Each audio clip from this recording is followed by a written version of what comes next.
Hello friends, इस video में top 25 question देखेंगे जो डीएलएड एंट्रेंस एग्जाम 2025 के लिए है। पीवाईक्यू है, वह दिखात सभी के सभी एग्जाम में पूछेगा और पूछे जाने की संभावना है और इसी मंथ में आपका एग्जाम होने वाला है। तो चलिए फटाफट से क्लियर करते हैं, वीडियो में बने रहेंगे और जवाब देने का प्रयास करेंगे।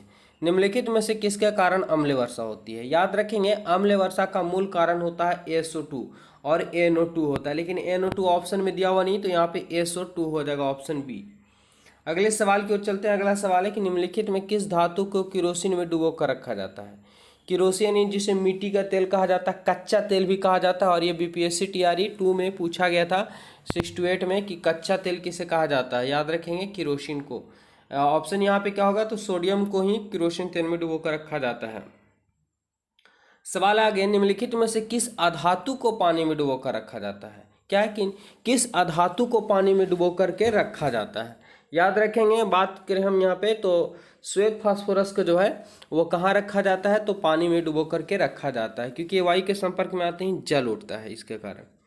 अगला सवाल है 29 नंबर सवाल देखेंगे कि धातु द्वारा त्यागी गई इलेक्ट्रॉन की संख्या उस धातु तत्व को क्या कहा जाता है? वेरी वेरी इंपॉर्टेंट क्वेश्चन है कि किसी धातु द्वारा त्यागी गई इलेक्ट्रॉन की संख्या उस धातु तत्व को क्या कहा जाता है? क्या संयोजकता कहलाता है, आयनों की संख्या, प्रोटॉन की संख्या, इनमें से कोई नहीं। याद रखेंगे, वह उसकी संयोजकता होती है। क्या होती है? संयोजकता। तो जितने भी तत्व हैं लगभग 1, 2 या 3 इलेक्ट्रॉन को त्याग कर देते हैं तो धातु कहलाते हैं। 4 साझा कर लेता है उपधातु के रूप में आ जाते हैं, 5, 6 रहेगा तो अधातु के हो जाते हैं। कौन धातु है जिनका दहन चमकदार श्वेत ज्वाला के साथ संपन्न होता है? यानी कौन सा ऐसा धातु है जो जलता तो है लेकिन उसका दहन कैसा होता है, तो श्वेत ज्वाला के साथ संपन्न होता है। लोहा है, एल्युमिनियम है, मैग्नीशियम है, कैल्शियम है। क्या होगा? याद रखेंगे, मैग्नीशियम होता है जो श्वेत ज्वाला के साथ चमकदार जलता है। ये ऑप्शन सी हो जाएंगे। आगे देखें, अगला सवाल है कि टूथपेस्ट कैसा होता है? टूथपेस्ट यानी जिसे ब्रश बोलते हैं, ठीक है, मॉर्निंग में कोलगेट वगैरह जो यूज करते हैं, तो टूथपेस्ट कैसा होता है? अम्लीय, क्षारीय, उदासीन, इनमें से सभी। क्या होंगे राइट आंसर? याद रखेंगे, टूथपेस्ट जो होता है वो क्षारीय होता है और हमारे मुंह में जो लार बनते हैं वो अम्लीय होता है, और अम्लीय क्षार से भी क्रिया करता लवण बनता है, इसलिए दांत जल्दी सफाई हो जाता है। प्राकृतिक गैस का दहन किस प्रकार का रासायनिक अभिक्रिया? यहाँ पे सवाल है कि प्राकृतिक गैस का दहन यानी प्राकृतिक गैसों का जलना किस प्रकार की रासायनिक अभिक्रिया है? कैसा अभिक्रिया है? क्या ऊष्मा संयोजन अभिक्रिया है, अपघटन अभिक्रिया, ऊष्मा क्षेपीय अभिक्रिया है, या विघटन अभिक्रिया? याद रखेंगे, तो प्राकृतिक गैस का अगर जलेगा तो उसमें से ऊष्मा क्षेपीय नहीं, उसमें से ऊष्मा बाहर निकलेगा। ठीक है, तो कैसा अभिक्रिया है? ऊष्मा क्षेपीय अभिक्रिया। ऑप्शन यहाँ पे सी राइट आंसर हो जाएंगे।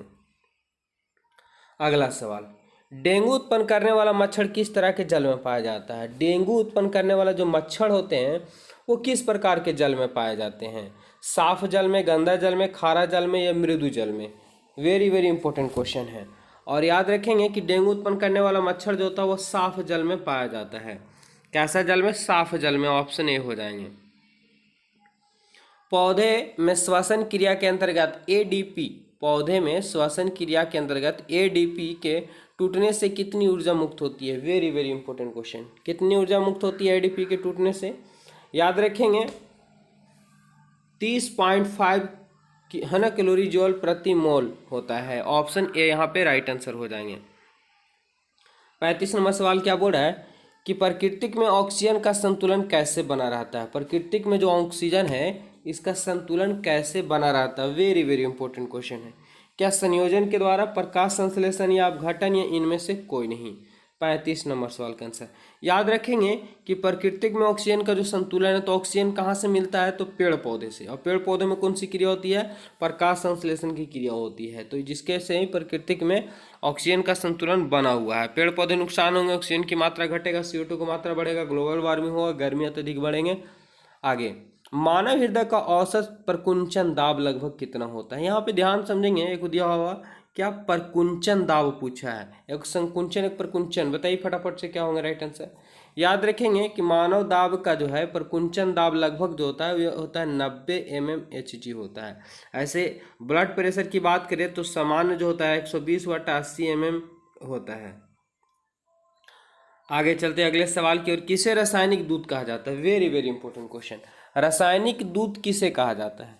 उद्दीपक को, पाचक रस को, हार्मोन को या आवेग को। 37 नंबर सवाल। याद रखेंगे जितने भी यहाँ रासायनिक दूत जो कहलाते हैं ये हार्मोन, जितनी भी क्रियाएं होती है वो सब हार्मोन की वजह से ही होती है। आगे चलते हैं। सवाल है कि ईस्ट में ऑक्सीजन की अनुमति में पाइरूवेट से क्या बनता है। ईस्ट में ऑक्सीजन की अनुपस्थिति, ईस्ट में जो है ऑक्सीजन की अनुपस्थिति में ऑक्सीजन उसको नहीं मिलता है, तो ऑक्सीजन की अनुपस्थिति में जो पाइरूवेट का बनता है वो क्या बनता है। क्या CO2 और जल बनता है, लैक्टिक अम्ल बनता है, या एथेनॉल प्लस CO2 बनता है, या इनमें से सभी। 38 नंबर सवाल का आंसर। याद रखेंगे कि ईस्ट में ऑक्सीजन की अनुपस्थिति के कारण इथेनॉल और प्लस CO2 बनता है। यही कारण है कि व्यक्ति तेजी से दौड़ता है तो वो थक जाता है, यानी उसमें लैक्टिक अम्ल का निर्माण हो जाता है जिससे बॉडी दर्द करने लगती है। आगे, यदि हमारे आहार में आयोडीन की कमी है, यदि हमारे आहार में यानी भोजन में आयोडीन की कमी है तो निम्नलिखित में से किस रोग से ग्रसित होने की संभावना। तो सबको पता होगा कि आयोडीन की कमी से कौन सा रोग होता है। ये होता है ग्वाइटर, जिसे घेंघा रोग भी कहा जाता है। ऑप्शन यहाँ पे ए राइट आंसर हो जाएंगे। चलिए आगे बढ़ते हैं अगले सवाल। प्रत्यावर्ती चाप कहाँ बनते हैं। प्रत्यावर्ती चाप जो है वो कहाँ बनते हैं। क्या मस्तिष्क में, न्यूरॉन में, मेरुरज्जु में, डेंड्रॉन में। तो प्रतिवर्ती चाप जो बनते हैं ये बनते हैं मेरुरज्जु में। कहाँ, मेरुरज्जु में। ऑप्शन की बात करें यहाँ पे क्या होगा, तो सी राइट आंसर हो जाएंगे। अगला सवाल, ऐसे अवांछित पदार्थ जिनका जैविक अपघटन किया जा सकता है उन्हें क्या कहा जाता है। ऐसे वांछित पदार्थ जिनका जैविक अपघटन यानी प्राकृतिक रूप से उनका अपघटन किया जा सकता है उन्हें क्या कहा जाता है।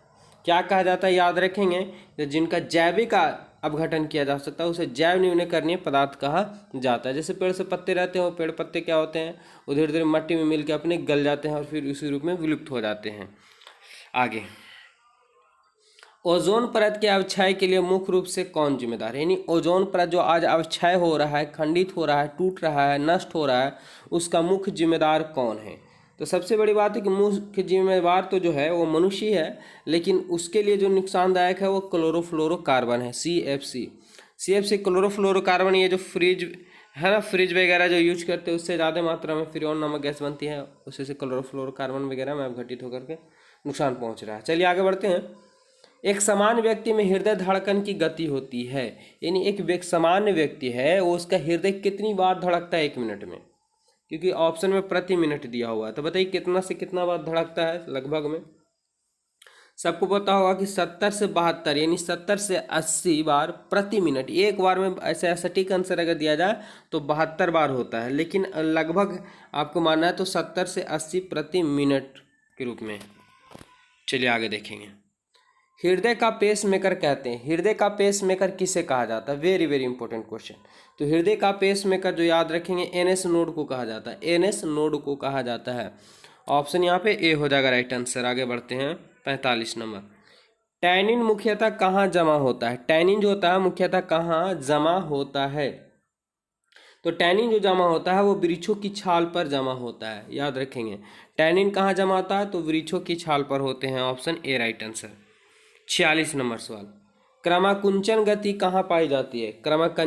क्रमाकुंचन गति जो पाई जाती है वो कहाँ पाई जाती है।